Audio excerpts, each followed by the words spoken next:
In today's show, we discuss birthrate decline. Have humans chosen extinction?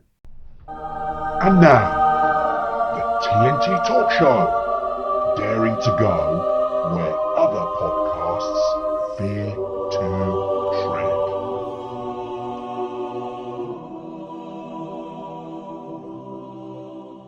Hello, I'm Tony Fasulo, and I share the stage with my esteemed friend and colleague, Taya Boya. Taya, hello, my friend, once again. I hope you're keeping safe and well, and say hello to our audience. Yeah, what the hell, Tony? What you gonna do, eh? Despite your efforts to further dampen my spirits, I should say, further dampen it, I will say hello to the audience. Hello, and thank you for joining us. I've got something for you, audience. Is this going to inspire them? Is exciting? Because you don't sound that inspired at this present time. Well, I was until you went on with your hey, say hello to the audience thing. So you caused the downturn in my emotional outlook and everything. The FDA, which stands for the Food and Drug Administration, is a federal agency of the United States Department of Health and Human Services. It is responsible for protecting public health. In 2024, the FDA forced Costco, a well-known marketing outlet, I think I'd describe them as, goods outlet, recalled nearly 80,000. So the FDA forced Costco in 2024 to recall nearly 80,000 pounds of store brand butter because the product's label was missing a key ingredient. And that key ingredient was milk. Okay. That's pretty profound though, but you could understand why. I can't understand why. Why? Because some people have a severe milk allergy. So if they bought the butter, anyone who doesn't know that the butter comes from milk is not fit to continue living amongst humans. There's no point us keeping you alive. You are an unnatural drain on our resources, and we should allow Darwinian processes to improve the strength of the species. So if you're an adult and you don't know that butter contains milk, I don't really know what to tell you. Well, I mean, kindergarten. Think about it. You in school as a kindergartner, you learned that you get milk from cows and you get butter from milk. It's just a very natural thing to be taught when you're a child. Well, can I interrupt you there? There is a slight change because they now produce spread, which looks like butter. Admittedly, they don't call it butter, but it looks like butter. It tastes like butter, but it isn't butter and doesn't come from cows. Doesn't come from cows. It's all chemical. And that's why they don't have to put milk on the side of those. There's a brand, I can even name it for you. You probably even heard it in the UK. I don't know whether people abroad would have heard it. Flora, the brand. Mm-hmm. They no longer contain milk in their product. So it's a spread that looks like butter, tastes like butter, but isn't butter. So I can see what the FDA were doing. They must have jumped in because it did contain butter, so it has to be clearly on the label. So yes, Costco unfortunately should have had a word with their printers for missing out a key ingredient, which was in the product. But you're absolutely right. I get what you're saying. If people don't know the label, okay, let's put it this way: if there was no label at all, and it looked like butter, smelt like butter, people would think, oh, there must be milk in this. There's no label. But because the label was there and it wasn't correct, I think they're perfectly justified to ask them to recall it. There you go. Well, these are facts. I didn't expect it to become one of the things we're going to argue about. So I'm just going to leave it like that. It's a fact. Okay. I've delivered it as a fact. It is. And the audience can make up their minds as to whether or not it's I think, I mean, on a side issue here, companies do have a responsibility to name the ingredients in a product. They do, because there are some people, unfortunately, in society that have severe allergies. And if they encounter these products and they're not suitably labeled, then they could come a cropper. And as has been the case, some people unfortunately have even died by consuming goods which weren't adequately named in terms of what the ingredients were, and hence this ruling has come in. So it is what it is. Yes. Anyway, So I expect them to also have milk. Warning, contains milk. yep. Yeah, that's a Tony kind of world that's they have built for themselves. Unfortunately, I'm not unfortunately, part of that world, so whatever's common going on, sense isn't common, and you have to have labels. It's like I like say, cough. the It's like people who don't have common sense don't need to be amongst us. It's a hard, harsh world. Let's start insisting on common sense. It's like now you see hole put in front of a gaping hole. Yeah, look, if you can't see it's a hole and you're going to walk into it because there's not a sign warning you against doing that, we don't need you here. We don't. Their resources. The resources are limited. Now we're going to talk about population decline. Resources are limited, and we will try to keep it if we can. But if we can't, we'll concentrate more on bringing fresh people into the world.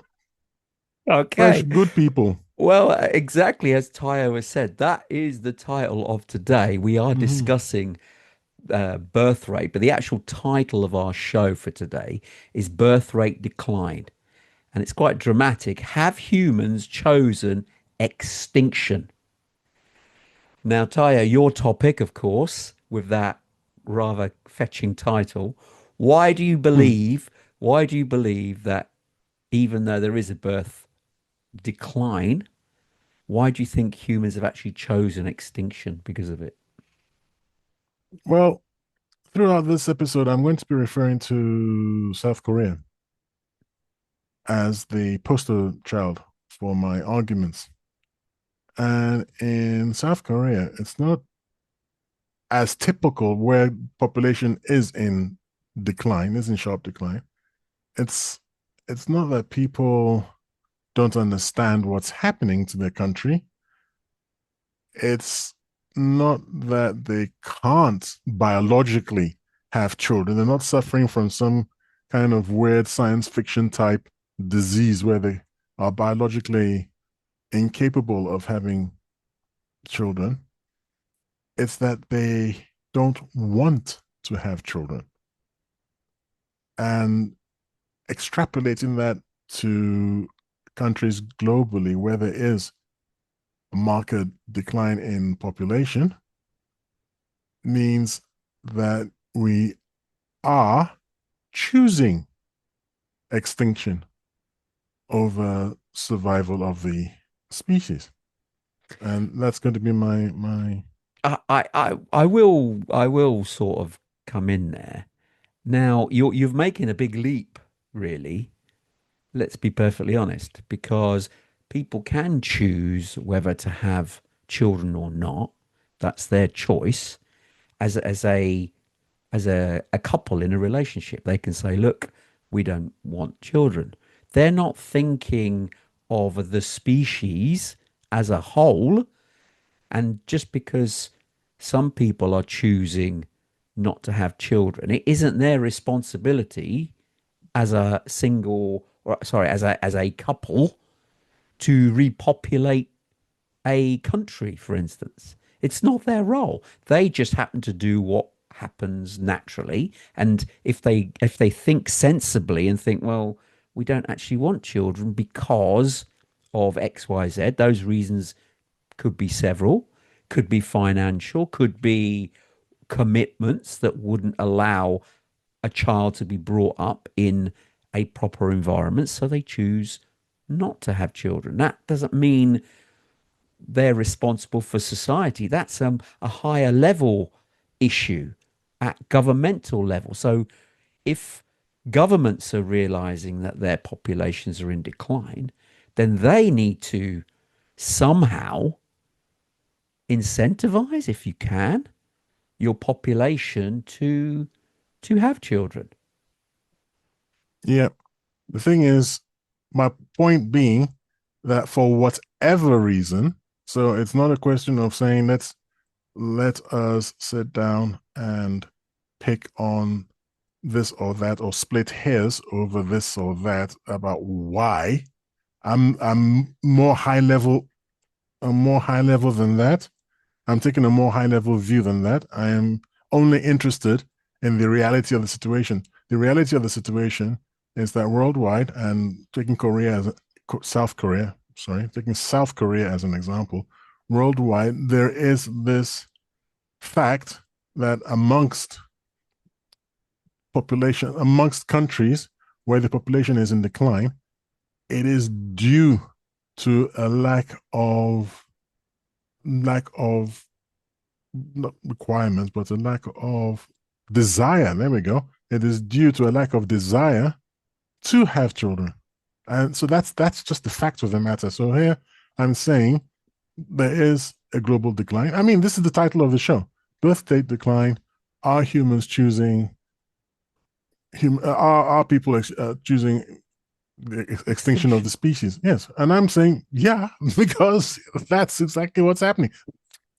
I think That's a big. It's a bigger leap, though. It's too big a leap because they're not choosing extinction. what? Choosing no, humans are not choosing extinction. No, they're not. Of course, they're not. That's too big a vision for humans at that level to decide, and it isn't going to be extinction. Certainly not in our lifetime and our kids' lifetime. It's not. But they're not choosing to have children, though. I mean, they're choosing to. Wait, I don't want to split infinitive. They are choosing not to have children. Okay. Uh-huh. But that's So not everybody. There are yeah, many it's enough. Okay, countries. okay. There are many countries. If this was a worldwide phenomenon, then yes, you could probably make a case for humans choosing extinction because the birth rate is going down and the population globally is going down.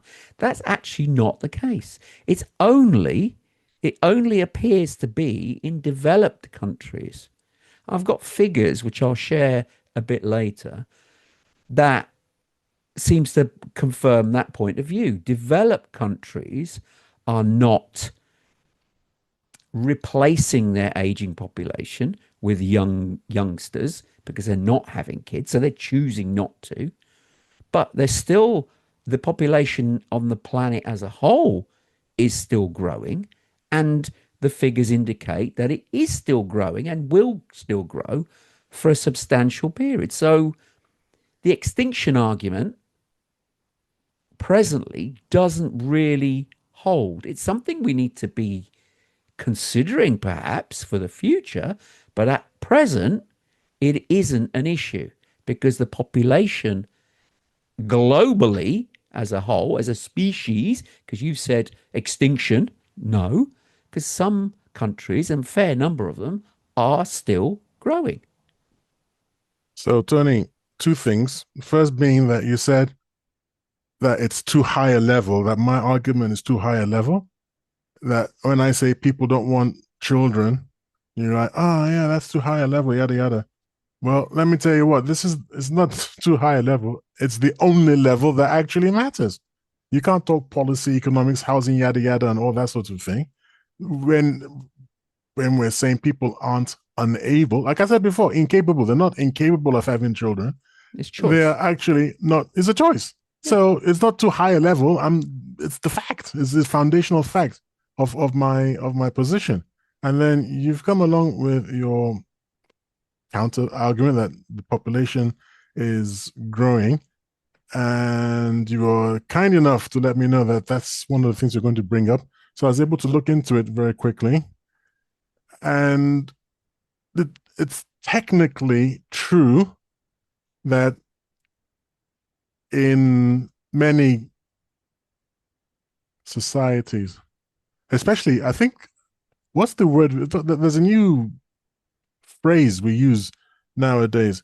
I don't think we say underdeveloped countries any longer. Developing countries. That's what we're supposed to say now. Developing, That's yes. the politically correct. Yeah. Politically correct.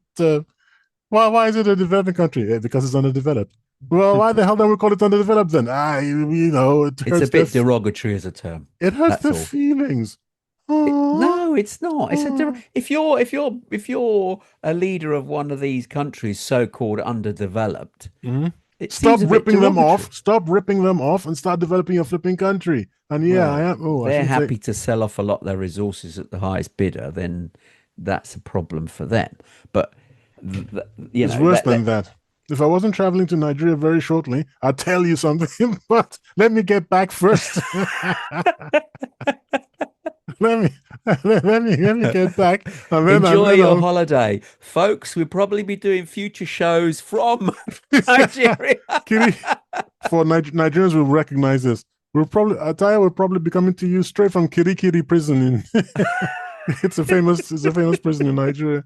Yeah, no, I'm not gonna say anything. Thank you very much. Okay. As in an aside, so it's a deliberate aside, and it's because it's come up. In an aside, are you aware that the EU now hands its officials who are traveling to a country burner a burner phone and a stripped down laptop that only has official business on it? Are you aware of that? I am aware of that. Yes. Do you know which country they've just added? No. Okay, so Nigeria. the two countries that they used to that they were already doing it for, Uh-huh. the two countries are Russia and China. Okay. The third country they've just added within the last few weeks, Yeah. America. Really? They no longer trust the American government under Donald J. Trump. Wow. Wow. I was aware of corporations actually doing that before governments. They Mm-hmm. were they were often doing that when they were traveling to emerging nations.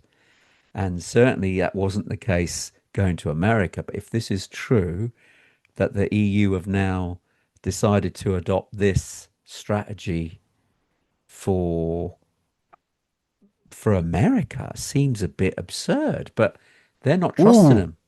Oh, are you aware that the at immigration now? I mean, I don't suppose they do it for. Well, they can't, can they? They can't do it to people who are traveling under diplomatic passports, but it's possible that a lot of these officials are not traveling on a diplomatic passport. So that's number one. Number two, if you are traveling into America, I think you go there occasionally. Kindly be I aware. won't be going again. But Ah, anyway, right. Because if you do, people have been stopped and their phones, request you to open your phone, then they go through your social media. And one, I don't know, I know he was a professor. I can't remember what he was the professor of, and he was going to give a paper. He was going to present a paper at a convention, and they found that he had said things about Donald Trump, and they refused him entry into the country. And yep, this has happened to other. Well, you know about that, I okay? know about that. Or Yeah. you shared it with him, maybe I don't even know. So, Yeah. yeah, the point being that you can't cross into their country now. It's like, what did I tell you? I said this is an aside, and we're going to get back on point very shortly. It's like America is becoming this century's Soviet Union Yeah. under this so-called This administration. administration. Yeah. No, I Anyway, agree with you. And just to add on mm, to that, sorry, mm, we're digressing from the topic, but just to add on to that, because I went to America mm, in applying for the visa to get in, you have to tell them any social media accounts that you use mm. ahead of getting there. Otherwise, they will stop you and challenge you at the border. But as it happened, I'd given them all this information and they still stopped and challenged me at the Mm. border. So I had a torrid time, but that's When a was this? separate story. This was in not Trump days. This was in Biden days. I No, went what year? there. What year? Mm. It was only 2 years ago, two, three So years we had ago. started the show. Oh, of course. No, did you not know why? So I The think, day before I traveled, 2 days before I traveled, we had a spike in all our downloads because they downloaded every single episode of our oh, show. I was going to say, this Tony character, he seems all right, but this Tyre fellow, man, frankly, if he's friends with Tyre, he's got to be a clear and Honestly, present danger. I'm honestly, that surprised they was let the you in, man. reason. That was the reason. Oh dear. Sorry about that. Anyway, get back on the Let's get back story. on this. Your Yeah, indeed. planet-wide growth is still rising. Okay. Yeah, like I said, I had a chance to have a quick look at it, a quick gander, and what I've got is this for you. Just, yes, I cannot turn around and look you in the eye and say it isn't that the planet-wide growth is not still rising. Apparently, it is because of the population bump in the developing countries. But your trend is a bad interpretation of the data. So this is where we're going to get into a bit of a hassle because data, statistics, how do you read it? How do you confirm anything?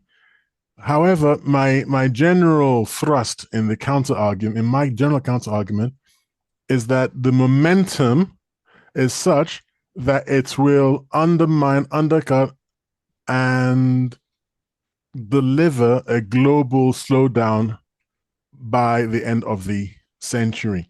That the growth is in the developing countries is not exponential, is not enough to account.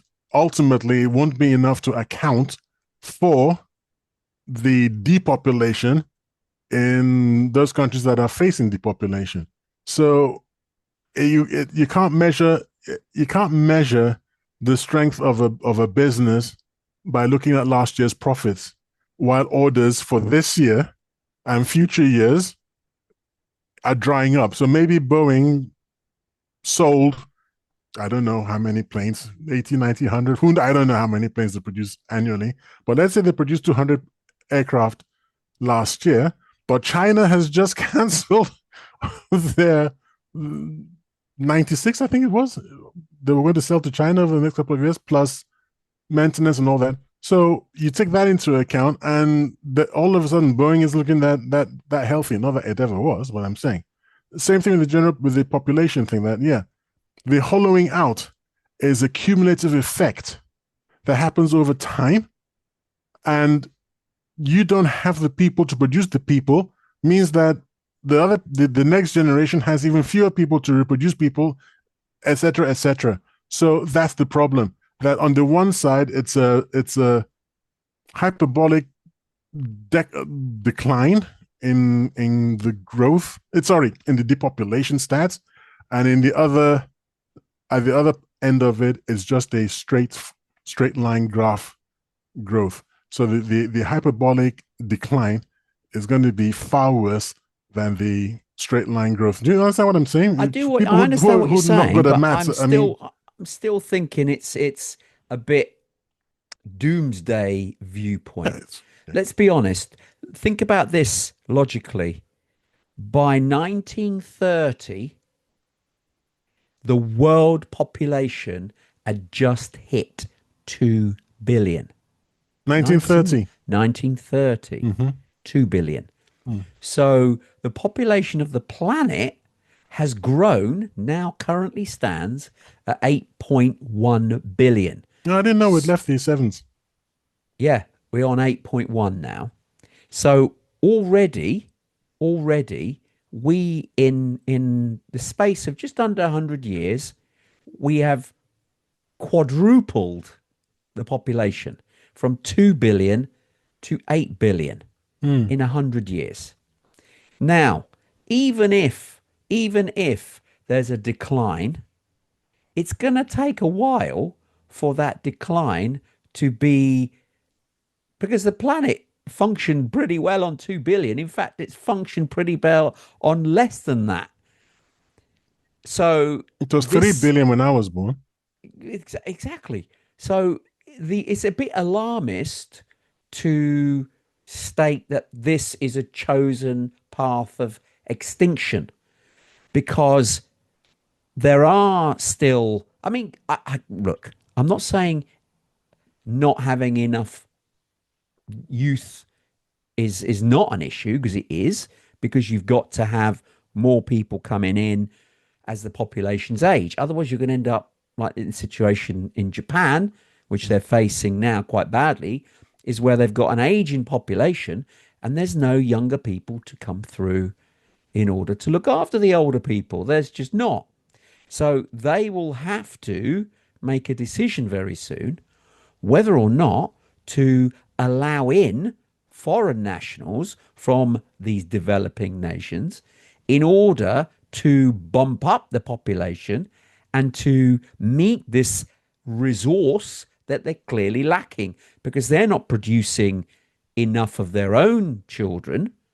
So they're going to have to almost bring them in from abroad. So I think a lot of nations are spotting this and seeing it as a potential problem, especially the Western countries, which are all going through this. So they're being more lenient on their borders to allow people in to address this shortfall in their populations. That's why there hasn't been, in my opinion, as big an urgent change to prevent borders being breached, like because there seems to be a problem across the whole Western world where the incumbent population are moaning too many immigrants coming in, and the whole of Europe, the US, and a lot of other countries are complaining too many immigrants coming in.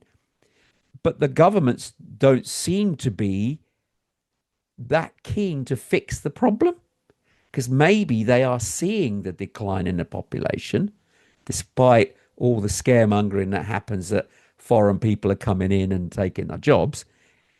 The reality could be that there are gaps appearing in society because the population is declining. And these gaps have to be filled for a functioning society. So they are allowing immigration in to fill those gaps because the population isn't, the birth rate is going down, and the new kids are supposed to come in. There's just not enough of them. So that could be a factor. Well, that's all very well, but I've been sitting on something waiting for you to finish. Oh, Thank you sorry. for finishing. I'm pulling your leg. It's okay. I've sent you a link to a PDF which we'll share with our audience. It's from the United Nations, Okay. and the thing I'd like to point your attention to, the data I'd like to point your attention to, is on page 26 of that.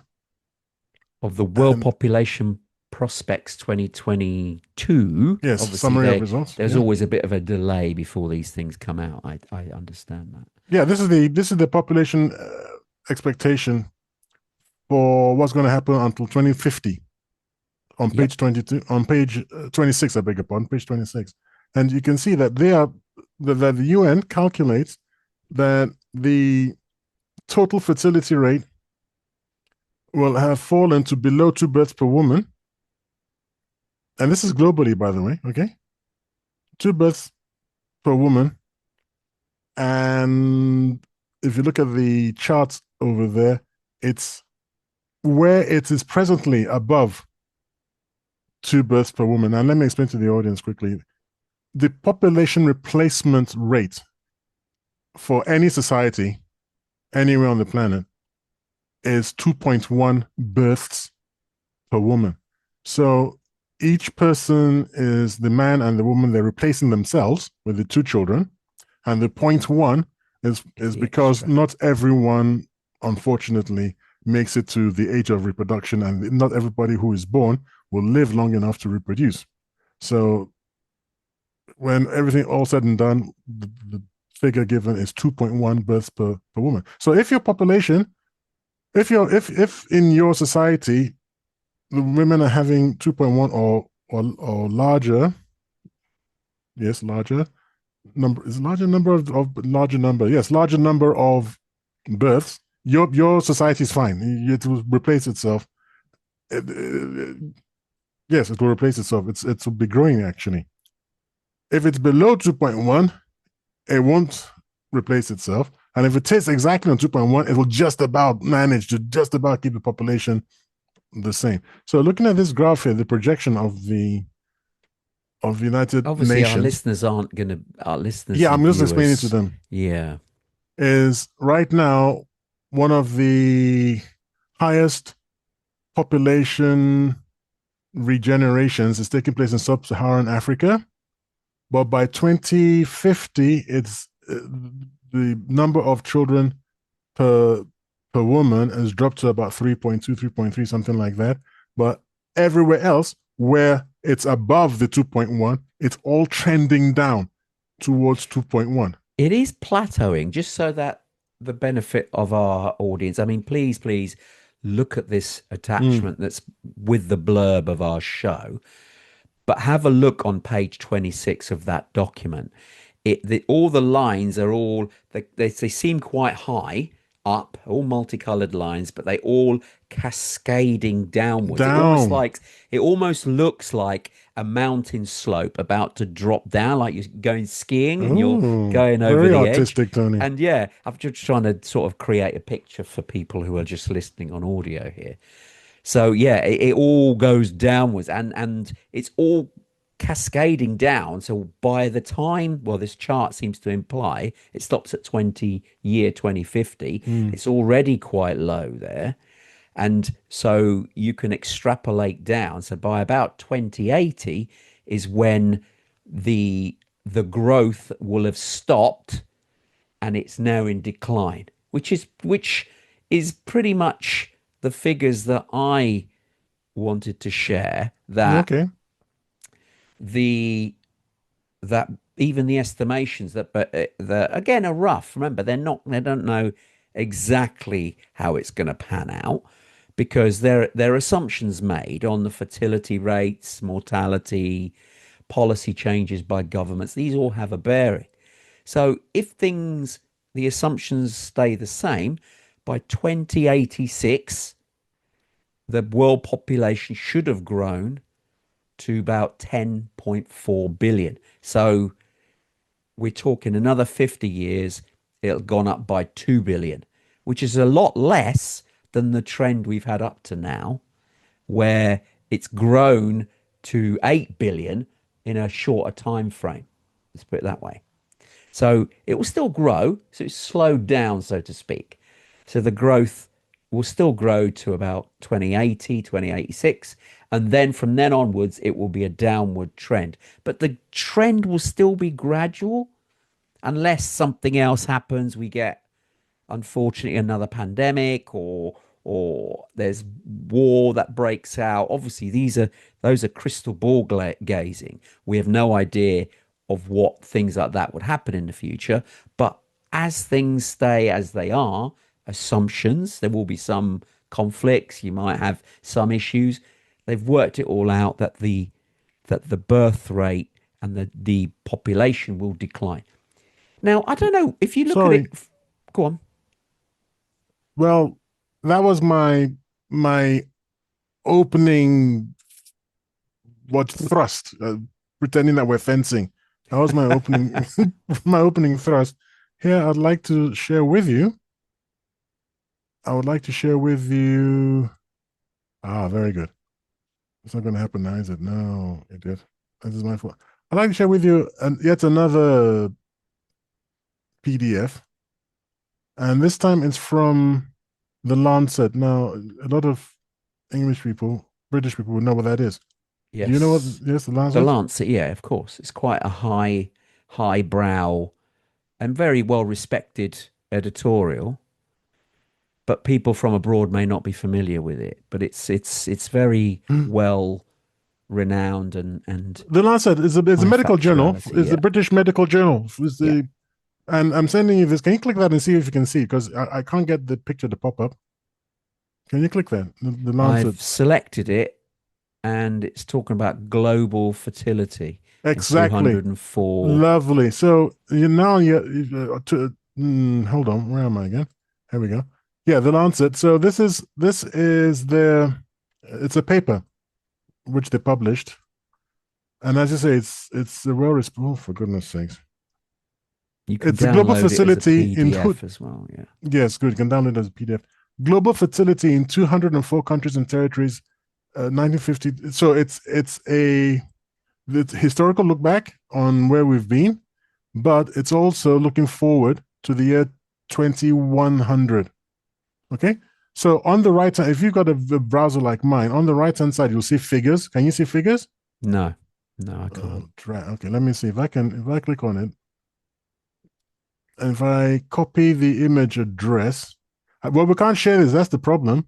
Anyway, people will be able to The find it. same chart from the Lancet Yes, was that's the one.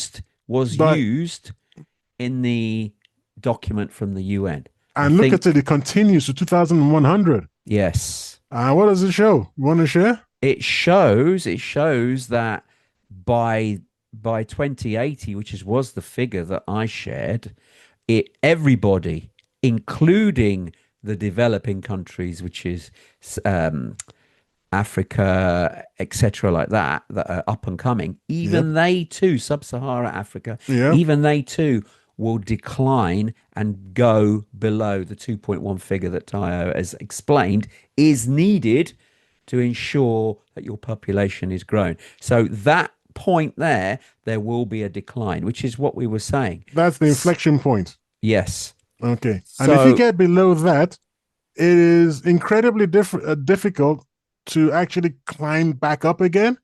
Because when we had a smaller population, when you spoke about when we had 3 point whatever it was billion at the turn of the century, whatever, we had masses of it's called a TFR, total fertility rate. Okay, so 2.1 is the total fertility is the target is the is the least acceptable target. The TFR is the least acceptable. Oh, a 2.1 TFR. A yeah, 2.1 TFR is the least least.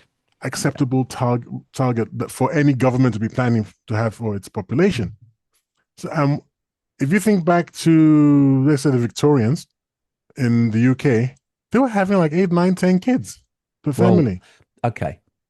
There were So, some other reasons for that, is because medicine wasn't as good as it is today. yeah, So this 2.1 figure has gone down because it used to be higher yes. because they, But my yeah, point being, no, because of medicine. yeah, It used to be high. you're not detracting from No, my no, I'm not. I'm not. position because, I'm just enhancing your argument, really, okay, right. because So, you're absolutely right. It used to be higher, but they used to have to, because not everybody would survive, because they would more common. You would die from illnesses that we now don't have to worry about. So that's why they had more children back then. but that's not the point. The point is that you use that figure of 3 million to say, hey, look, we used to, Billion. sorry, about three. Actually, well, you said two 2 billion. billion. I It said was two 2 billion billion in the 1930s. Yeah. in the 1930s. We were 2 billion, but look at where we are now. Yeah, that's because we had very high TFRs. We don't have very high TFRs, and when we drop below 2.1, if we get back to that 2 billion and we've still got that TFR isn't TFRs, going to recover. is not. That is my point. I'm not so sure. I think What? that there's the reason why, because this actually can be corrected, because Mm. there are methods to do it. Because let me explain. I mean, let's touch on But you're very jumping. quickly. You're jumping. I know I'm jumping around, but the reason for it, I don't think it's as bad as they're predicting. I think a lot of it is a little bit scaremongery. Nations do know it's a problem, especially if they are below the 2.1 figure, which is a lot of the Western world. So they know it's a problem. It causes issues with their population. It's not a showstopper. It's not like all of a sudden Japan is going to be extinct. It's not how it works. But they understand that they're going to have problems if they don't readdress and rebalance this issue. Now, you can incentivize it. China did it in reverse when their population was hot. In other words, they were reproducing far too often with too many children, and so they were putting additional stress and resources issue on the country. So if you remember in the 70s, probably you probably remember, some of our audience may not, they introduced a two-child policy. So if you had more than two children, you would get penalized in some way to stop the population from growing too quickly. Now, they've obviously addressed that, but now they've got a huge number of people who have become middle class because the wealth of China has grown incredibly. And these people are now choosing not to have as many children. They're focusing more on wealth generation, gaining the toys of life, traveling. They're doing all the things that Westerners used to do. They want part of it. And so they are now not having as many children. And even China having a problem with reaching this 2.1 figure. They're now at 1.2. So even they are struggling. But the government there are looking and putting policies in place to re incentivize couples to have more children. So giving them rewards. And that is something that people may consider, because if the reward is good enough, then people can choose to have more kids because they're going to be incentivized by the government. And it will help them out in life. It will help them maybe even get better accommodation. They're all incentives to encourage the birth rate to rise. And these challenges that they're facing can be reversed with the right will from the people in power. Yeah. So look, you said, you do this, and it's quite cute, to be honest. You say, you say, oh, Tyler, that's just scaremongering. And I'm sitting there thinking to myself, I've just quoted the blooming Lancet, okay? And I've just quoted the United Nations. So if you're saying that these people, and these are not conspiracy theory, this is not one of our conspiracy theory where I have gone and mined data from some guy on the internet, speaking from the back of his car or something.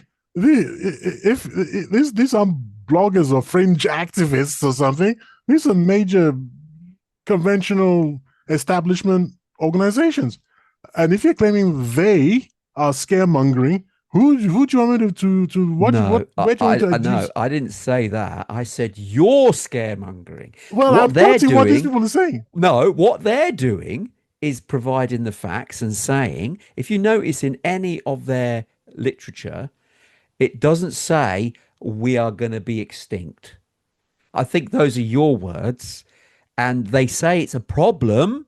They're not refuting the data. I'm not refuting the data. This will be a big problem. It's already a problem for a lot of Western nations, but this could be a really big problem if they don't address it soon.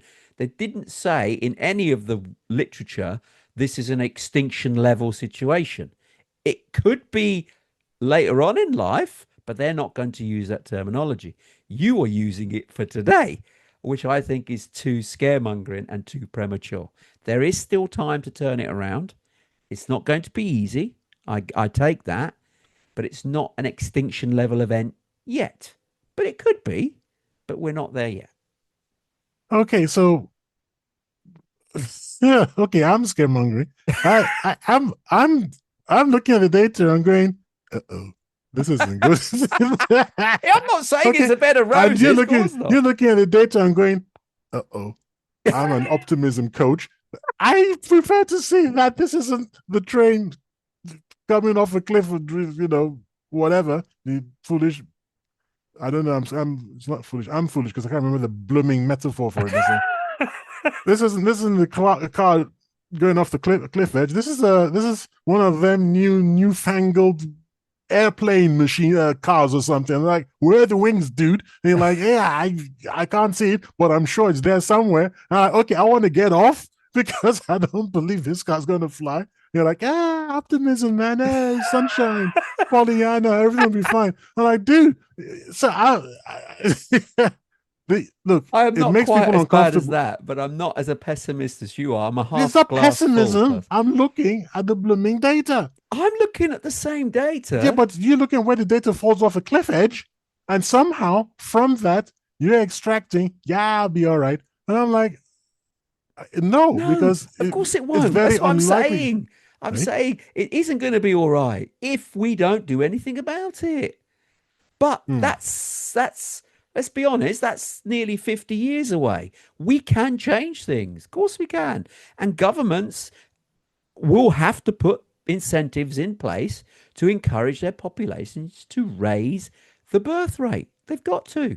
So they do have to incentivize their populations. Now, part of the challenge that they've got is the standard of living. That's part of the challenge because a lot of underinvestment has been historically in properties. Now, strangely, you think, well, what's this got to do with it? Well, because property prices are continually going up, more and more couples in relationships are having to both try and earn a living in order to keep the roof over their head. In the past, when there was more availability of property, that wasn't such an issue.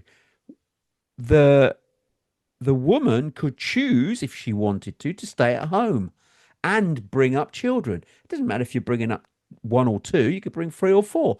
The woman was there to look after and bring up the children because the house could be paid for with one income, whoever that happened to be.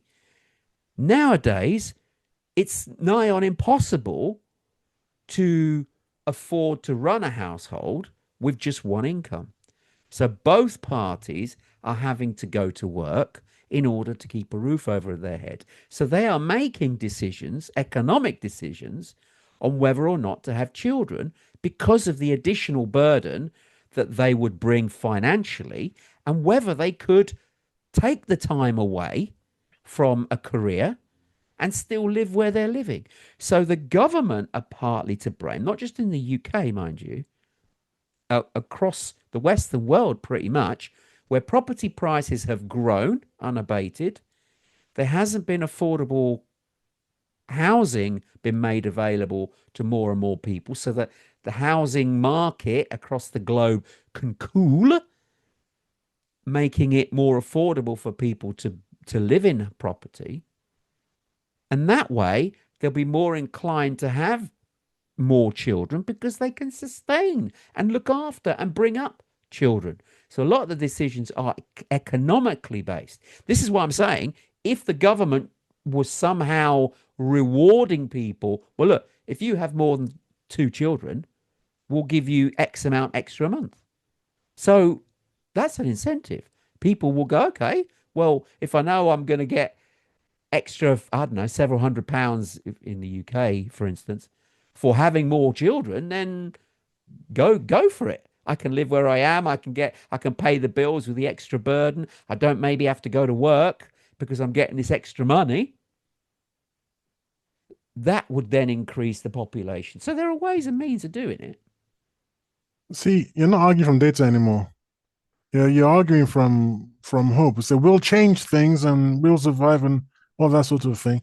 But look, the South Korea is a very good example. There's a reason why I chose South Korea, and it's because they have money.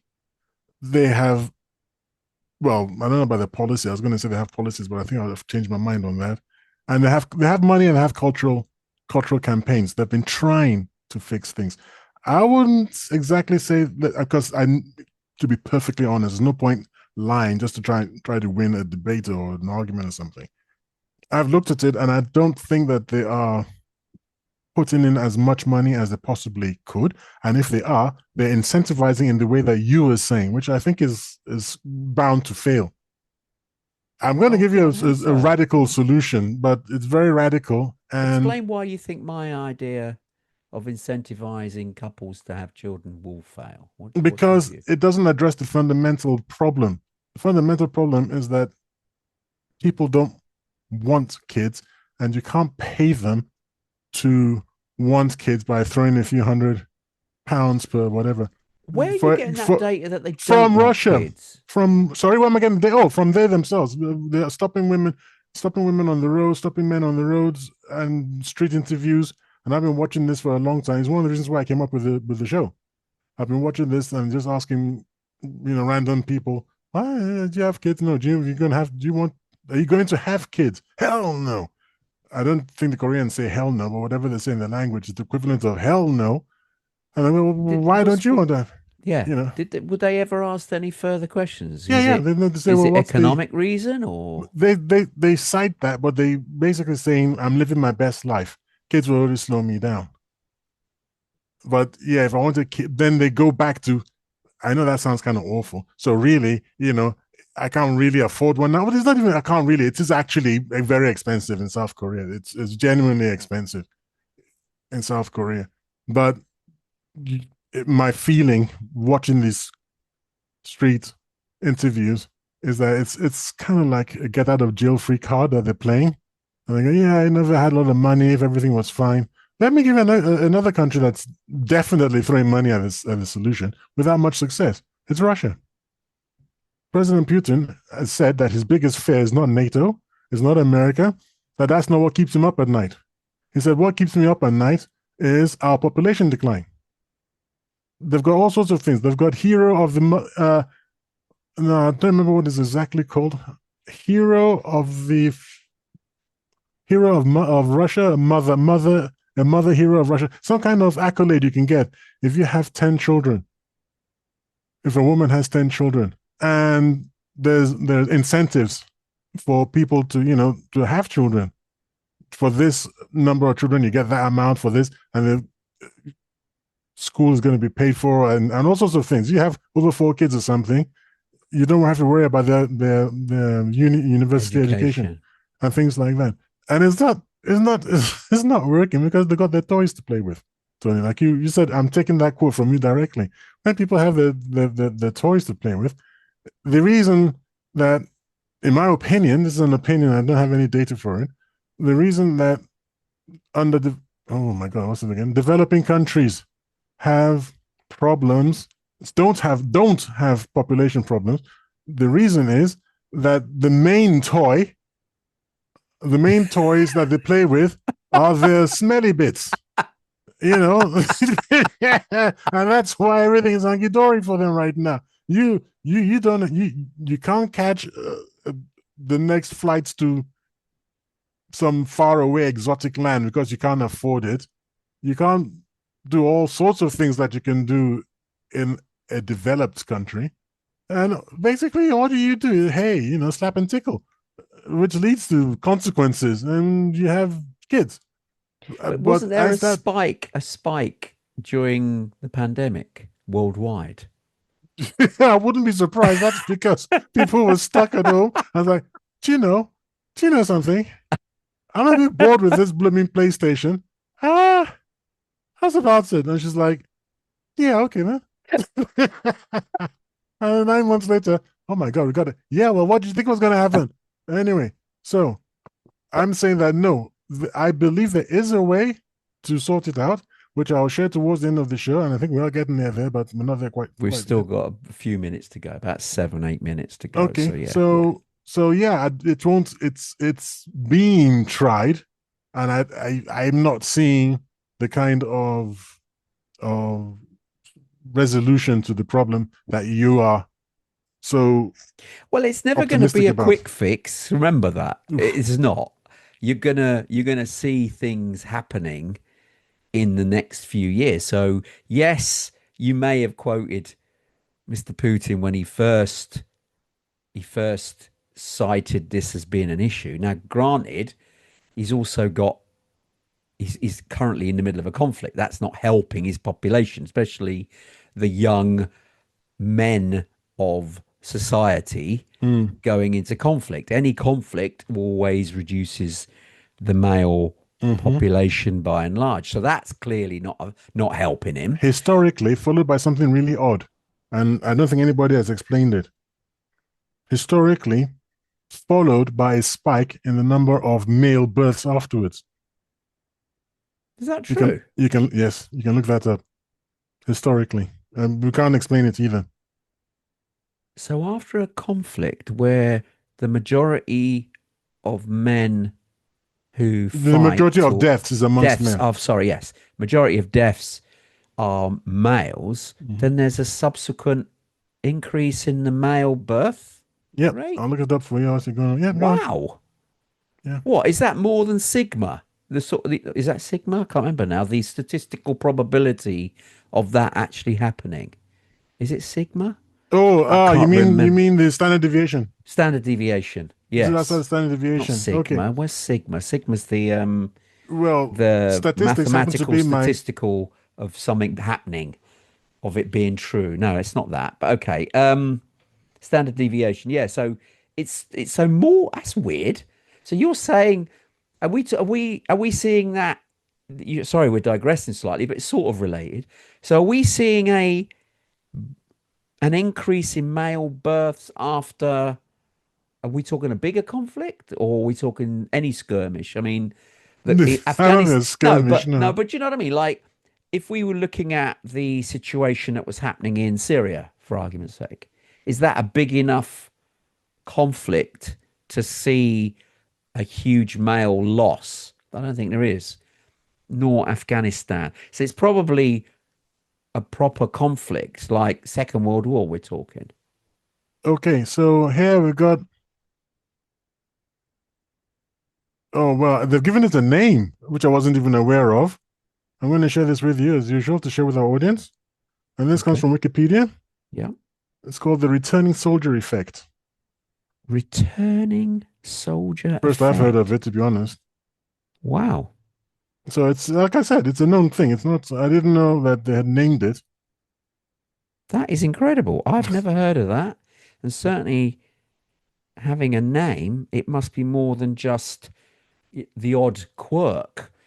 So I would like to have a look at that document and see how many wars And they've it's got a referring Time to. magazine. Time, I believe it's paywalled. I don't really like sharing paywalled links because I find No. it quite frustrating. But for those of us who do, those of you, I don't let me bother. For those people who do have it, there's a Time magazine article which is very interesting because I like the way they pose it. It's intriguing when they say does war breed boys? In peacetime, about 105 boys are born for every 100 girls. During, oh, okay, I didn't know that. During and just after wars, the ratio mysteriously increases to about 108 to 109 boys for every 100 girls. 100 women. Really?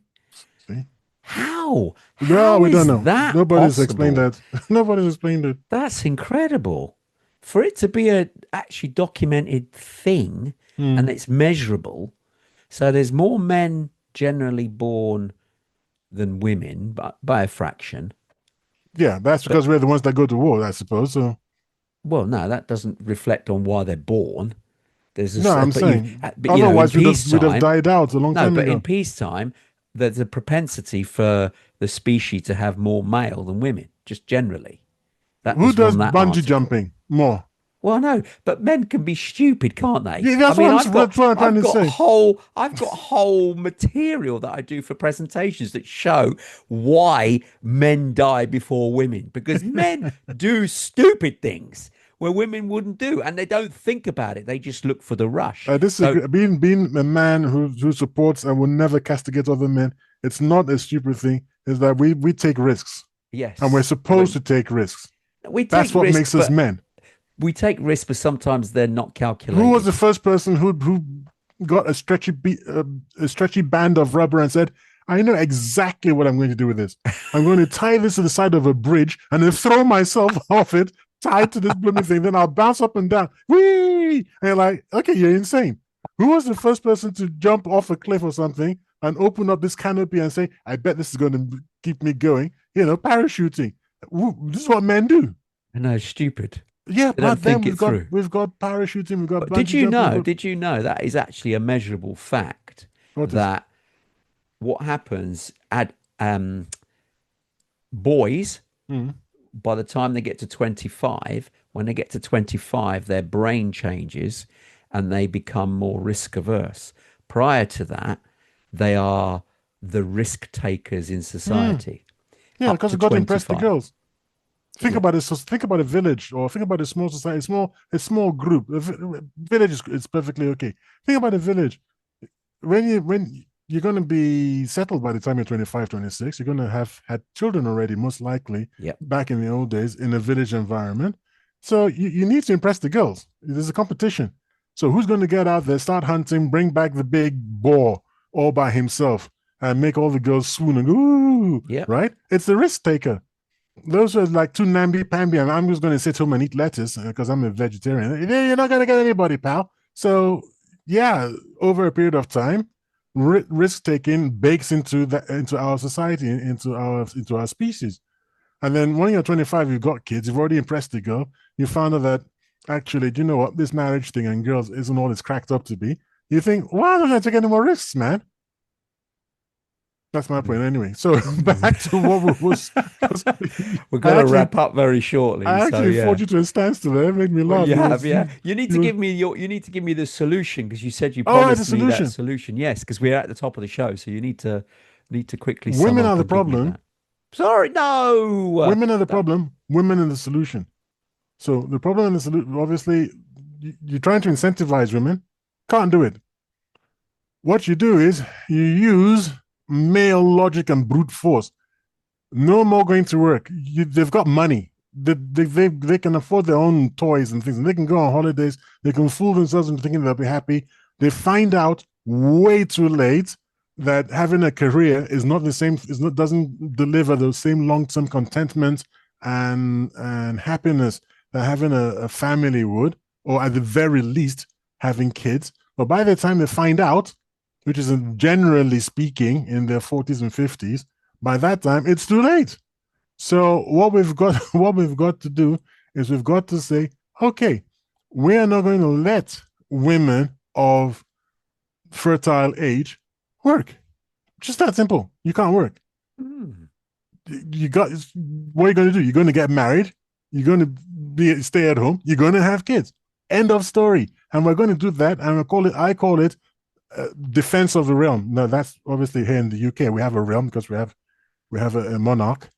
So it's defense of the realm. It's not something we're not going to discuss it as men. If you try to put up any resistance, we will use violence to ensure. So we're not going to be those women during suffrage, the people, the women who are chaining themselves to railings and jumping in front of horses and all that sort of thing. Okay, so I'm going to be like, yeah, if you do that, we'll take you away, and we're going to hand you over to Al Qaeda or something. You're not going to like the end results. They're going to stop and they're going to toe the party line. They're going to stay at home, and you can run a business or something, but generally you can't have a salaried job. We'll make exceptions where exceptions are required. Maybe teaching, but I don't think women should ever teach boys ever until university. So maybe teaching, but definitely you're only going to be teaching girls, and that you will health I think NHS. that's too carte blanche. I think that's too heavy-handed. Yeah, you Where you might think say so, but everybody. I'm saying that it should be more an incentivized event it won't that work. people that It won't work. well, If you're going to do that, you're going to fail. well, we'll see. I think there's No, it's still not. You're hope. going to fail because it's already failing. It's not you will see. We are seeing. So don't say we will see. If women didn't have to pay tax and they already got an income for staying at home, as long as they to receive that money, they had kids. Guess what? There'll be a lot of people taking Say it. that again. Say that again. Not What? all. Right. If we incentivized women by saying, look, you stay at home, have kids, you'll get an income and you don't pay tax. Guess what? We'd have a lot of them bringing up children at home. Anyway, we've reached the end of the show. So Oh, I if you've disagree. loved this episode, please hit subscribe and stay tuned for more deep dives into prophecies, mysteries, and the unexplained twists of fate. You've listened to Tony and Tayo, and we are the TNT Talk Show. But unfortunately, we have reached the end of the show for another week.